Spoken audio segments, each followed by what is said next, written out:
সম্মানিত দর্শক, আসলে আমরা যে দেশে বাস করি এটা আসলে পরিচয় দিতেও কিন্তু লজ্জা করা উচিত। ঠিক আছে, আমি আপনাদেরকে এখন একটা ভিডিওর মাধ্যমে একটা জিনিস দেখাবো। আমি রাস্তাতে আসতেছিলাম, আসার পর এমন একটা জিনিস আমার চোখে পড়লো, পরে আমি ভিডিওটি না করতে পারলাম না। আমি যেহেতু দেখছি আমার দর্শকদেরকেও দেখাই, কিন্তু দেখে অনেকে খারাপ ভাববেন না, কারণ এরকম কাজ যারা করে তাদের কাছেও কিন্তু আমার এই ভিডিওটা যেতে পারে, তারা যাতে এই ধরনের কাজ না করে সেই জন্যই আমার এই ভিডিওটি করা।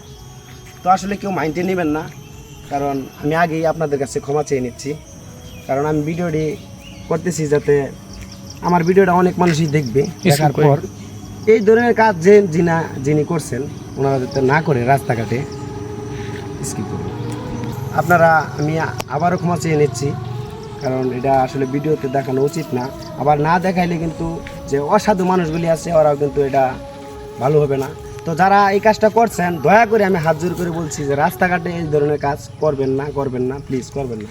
দেখেন মানুষ কতটুকু নির্লজ্জ হলে এই ধরনের যে এটা কী বলে সেটা আমি আসলে জানি না, এই ধরনের কাজ রাস্তার পাশে দিয়ে রাখে। হ্যাঁ, এই ধরনের কাজ আপনারা করবেন না। হ্যাঁ, এটি দেখা যাচ্ছে শিশু বাচ্চারা দেখলে একটু খারাপ হতে যাবে। যিনি করছেন এই কাজটা দয়া করে, যদি আপনার সামনে এই ভিডিওটি যায়, দয়া করে আপনারা এই ধরনের কাজ করবেন না। তো আমি এটা ভিডিওটা করার পরে আমি এটা ফালিয়ে দেবো। ধন্যবাদ সবাইকে, সবার কাছে আবারও ক্ষমা চেয়ে নিচ্ছি।